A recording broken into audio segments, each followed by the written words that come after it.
Hello everyone, you can refer to me as Woody.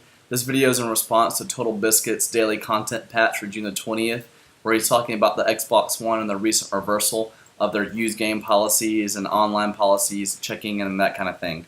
First, I want to give credit where credit's due. Total Biscuit, thank you so much for giving us the content patches, the WTFs, all the videos that you provide. It's a great source of entertainment. It's a ton of work, and we really appreciate it, so thank you for that. I also want to let you guys know at home, I am no way near anything what Total Biscuit, Jesse Cox, Mindflame, the rest of them are. This is completely amateurish. I want to try to do everything in one take, so thank you for being patient with me and understanding, because I'm not a professional by any means.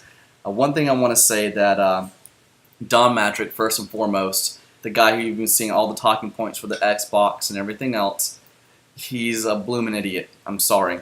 He makes defending the Xbox for any of us normal people that have a brain just a chore in and of itself. He couldn't have more gas than Joe Biden if he tried. It is ridiculously stupid of the intellect, and just he's a PR walking nightmare. So with that out of the way, let's get to the real meat and potatoes of the issue. So a lot of you are complaining about how Microsoft's checking in the used games, yada yada yada. One of the worst things that worries me so much is that you guys seem like you've never heard of Steam, never used Steam. It's a completely foreign concept to you.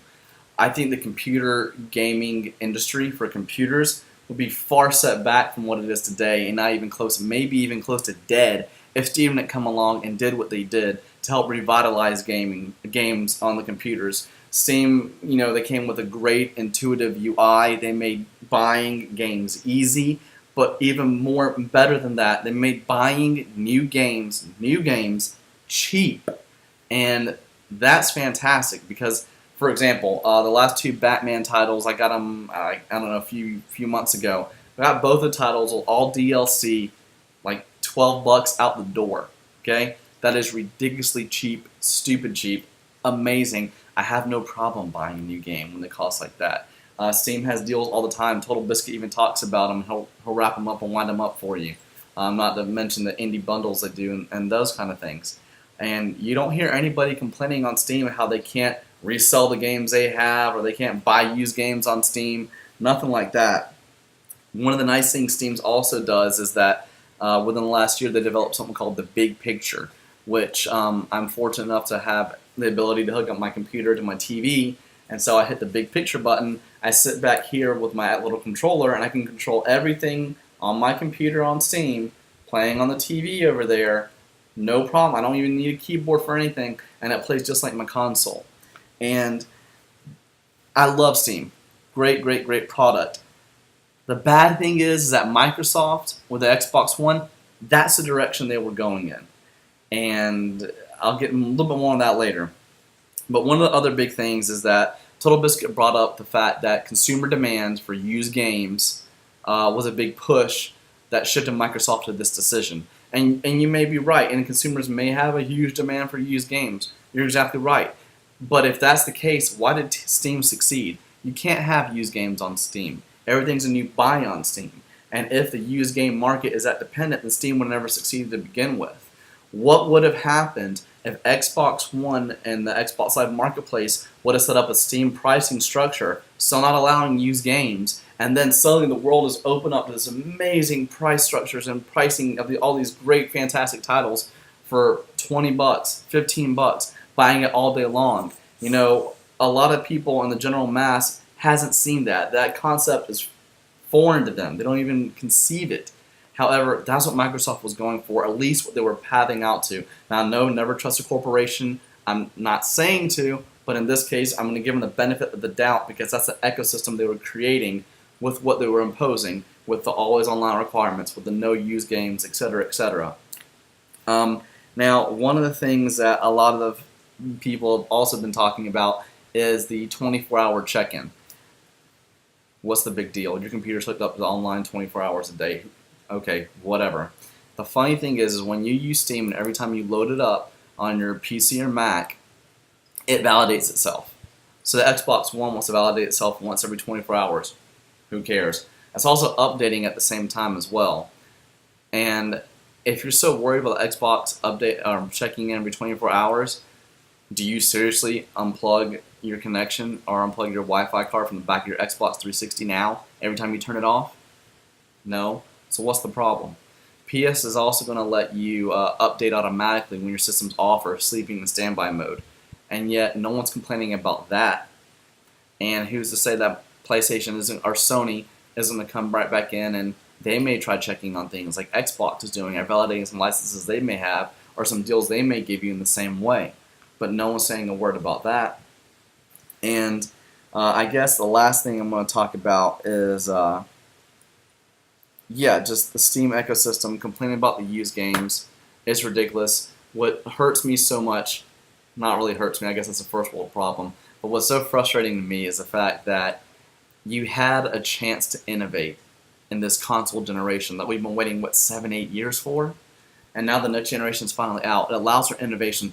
Microsoft wanted to take that innovation, and I would have wished to seen it, come out full force and fledge itself to us. So give them the chance to make a Steam marketplace. Give them the chance to show us something different, because they did it the first time with Xbox and it worked. How many people thought Microsoft was a laughingstock when a software company wanted to make a piece of hardware to give us video games? Everybody laughed at that. Everybody said it wouldn't succeed. But you know what? They did it. They innovated, and they gave you Xbox Live, which has been fantastic. And a lot of people complain, Xbox Live, you charge me this and charge me that. Well, when it came out and the services it offered and what it's gotten to today has been innovative. And it's been innovation the whole time.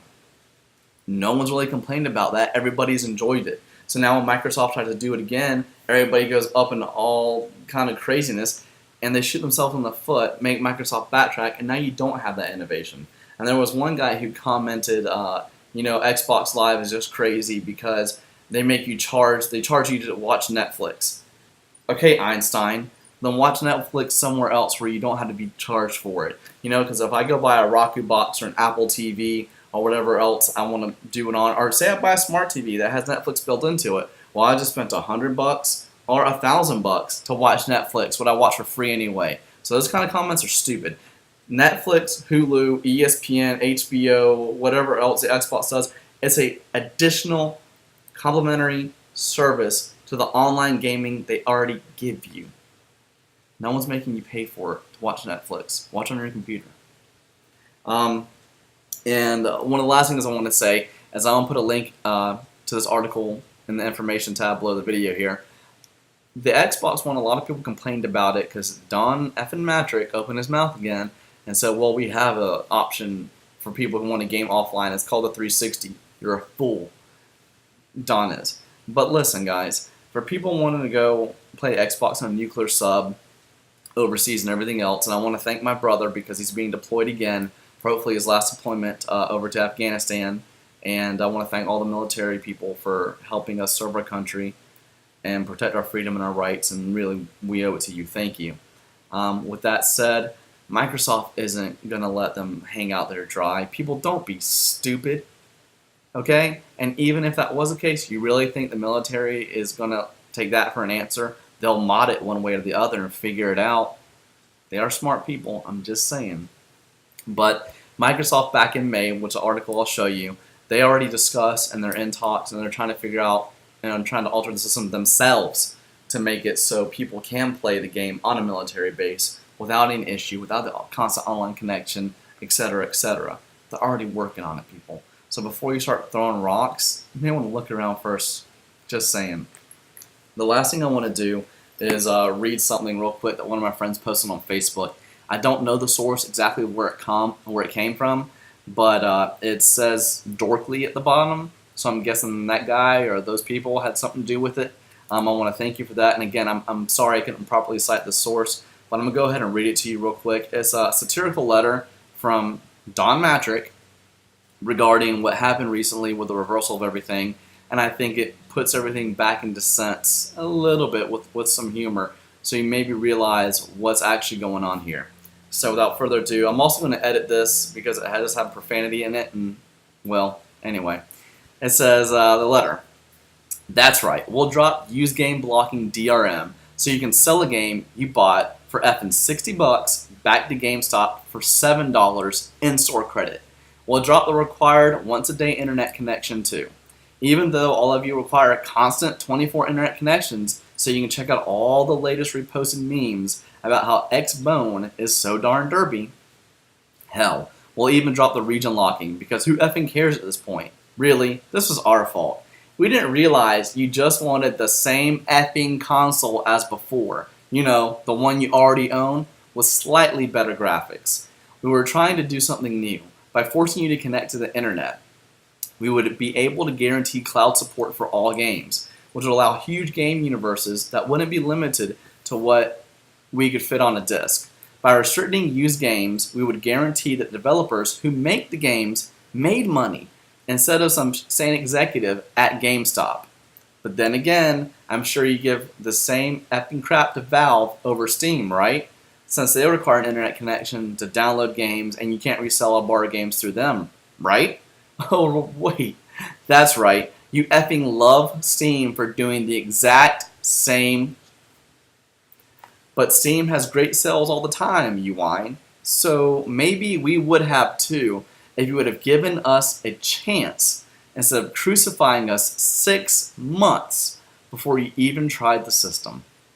Now the Xbox One and PS4 will virtually be identical. What kind of consumer group would want choices and options that are different from one another anyhow? Now you basement dwellers on the internet can argue about which system is better by going over different hardware specs and a handful of exclusive titles than the actual substantive differences between Sony and Microsoft's next-gen consoles. Again, just like last time. And signed Dom Matrick has a PS annotation here.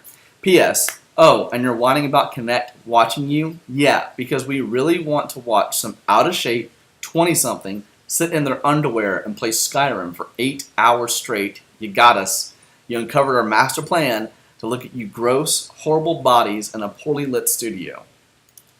So, yeah, there's a letter. Again, I think I'm going to give credit for that on Dorkly. I'm sorry, I'm not citing that properly, but again, my name's Woody. Thank you for watching the video. TB, thank you for all the work that you do every day and providing the content patch along with other entertainment that you do. Hopefully this sheds a little bit of insight, and you know, next time when somebody's trying to innovate and try something different, you might want to give them a chance before throwing rocks at them. That's all I'm saying. Again, guys, take care. Have a good day. Talk to you later.